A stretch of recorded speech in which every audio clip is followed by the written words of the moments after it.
សួស្តីពុកម៉ែបងប្អូនអ៊ំពូមីងទាំងអស់គ្នាដល់មកបែបការស្នោទៀតហើយជីវិតអ្នកស្រុកខ្សែចំការគឺបែបនេះឯងពុកម៉ែអើយឲ្យតែល្ងាចឡើងគឺថាដល់មកការស្នោរិចគឺមកបេះហើយការស្នោនេះទោះបីជាយើងមិនបេះក៏រយចោលដែរស្អែកឡើងនឹងរិចផ្កាថ្មីមកទៀតដូច្នេះហើយយើងស្ដាយគឺមកបេះជារៀងរាល់ថ្ងៃទៅដើម្បីយកទៅទុកធ្វើម្ហូបណាមួយដូចនឹងខ្ញុំនិយាយចឹងការស្នោវាមានរសជាតិឆ្ងាញ់ណាស់យើងយកទៅធ្វើជ្រក់យកទៅធ្វើអ្វីផ្សេងក៏ឆ្ងាញ់ដែរហើយថ្ងៃនេះនាងខ្ញុំបានចេញមុខម្ហូបថ្មីមួយមុខចែកជូនដល់ពុកម៉ែបងប្អូនអ៊ំពូមីងទាំងអស់គ្នាប្រហែលជាល្ងាចបន្តិចគឺនាងខ្ញុំនឹងផុសហើយ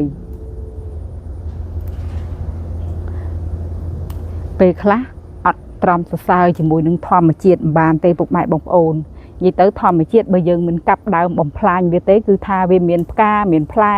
ឲ្យយើងស្ទើរជារៀងរាល់ថ្ងៃផ្កាវាល្អណាស់តែថ្ងៃនេះដោយសារតែពីព្រឹកមានអ្នកមកបេះដូច្នេះហើយវាមិនសូវច្រើនដូចជាសពដងទេពុកម៉ែបងប្អូនសពដងគឺថារិចស្គូស្គីពេញដើមតែថ្ងៃនេះរៀងស្បើយបន្តិចដោយសារតែមានអ្នកបេះពីថ្ងៃហើយពុកម៉ែបងប្អូនបើបេះពីថ្ងៃក៏អត់នេះដែរអត់ល្អចាយរិចដែរពុកម៉ែបងប្អូនវារញោមវាមើលទៅដូចជាភាពជាប្រភេទផ្កាក្រពុំអត់រិចនៅពេលល្ងាចទៅចាប់ដើមរិចពោះនាងខ្ញុំភាគច្រើនគឺនាងខ្ញុំមកបេះតែពេលល្ងាចទេពុកម៉ែបងប្អូនដូចម្សិលមិញអីចឹងទៅ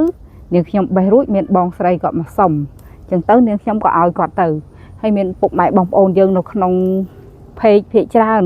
សុំនាងខ្ញុំពុកម៉ែបងប្អូនអើយនាងខ្ញុំចង់ឲ្យណាស់តែពិបាកក្នុងការផ្ញើដូច្នេះហើយទៅនាងខ្ញុំមិនអាចផ្ញើទៅឲ្យបានមិនមែនរិះថាំអីទេពុកម៉ែបងប្អូនពេលថ្ងៃខ្លះនាងខ្ញុំបេះទៅក៏មិនបាន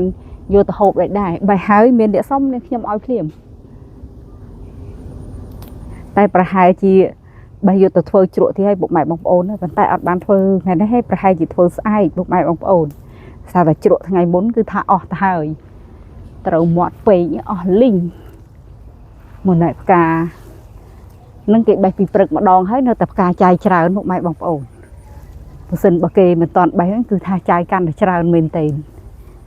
ធម្មជាតិគឺបែបនេះឯងពុកម៉ែបងប្អូនមានផ្កាឲ្យយើងបេះរហូតបើយើងមិនកាប់ដើមវាទេគឺថាវាល្ងាចឡើងវានឹងចេញផ្កាឲ្យយើងបរិភោគបានហើយយើងកុំបេះអស់ពុកម៉ែបងប្អូនយើងទុកផ្លែវាឲ្យចេញខ្លះជាងទៅដើម្បីយកពូជយកទៅប្រុសនៅកន្លែងផ្សេងអញ្ចឹងណា